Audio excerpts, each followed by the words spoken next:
Hey, good morning. Sales success. I've been thinking about the last few days as I get to the end of the year and we get to these sort of reflective postures where we think back to how our year went. And I'm asking myself this question of how do I measure what I'm doing outside of the specifics of a closed deal? I mean, certainly if we're selling, then a closed deal is the real measure of whether or not we're doing this successfully.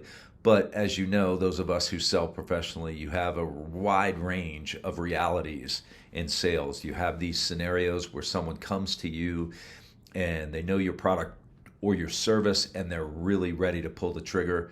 And in some ways, that's an easy sale. Whatever it is that your company did to market or you did to market, that marketing worked, it hit the mark, and the person made the decision. And then in some cases, you have situations where it's a lot more heavy lifting, where you actually have to move a prospect through a decision-making process, and you're using tactical skills and sales process and those kinds of things. And I would tell you that one can look more successful than the other, or one can be easier than the other, might be a better way to say it, and not necessarily reflect that you've done the job of selling more successfully. So I just want to challenge you to think through what are the components that make you successful in the type of sale you're doing. What are the elements that you would say, wow, if this is present, if I've done A, B, and C, and taken this prospect from this point in the decision-making process to this point in the decision-making process, I've been successful. And I want to challenge, probably a counterintuitive challenge to your mindset. A success may not necessarily be that you close the deal. At the end of the day, that is the objective, and that's why you're on the payroll, whether it's for your own company or someone else's.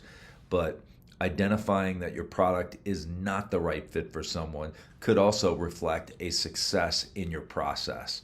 And so as we get to evaluating, as we focus on how we're evaluating ourselves and our success or lack thereof, understand that moving people through a decision-making process in a positive way is really the important factor, because you may not close a deal with a particular person, but you may have a successful interaction with them that leads them to referring someone else to you further down the line that you didn't expect.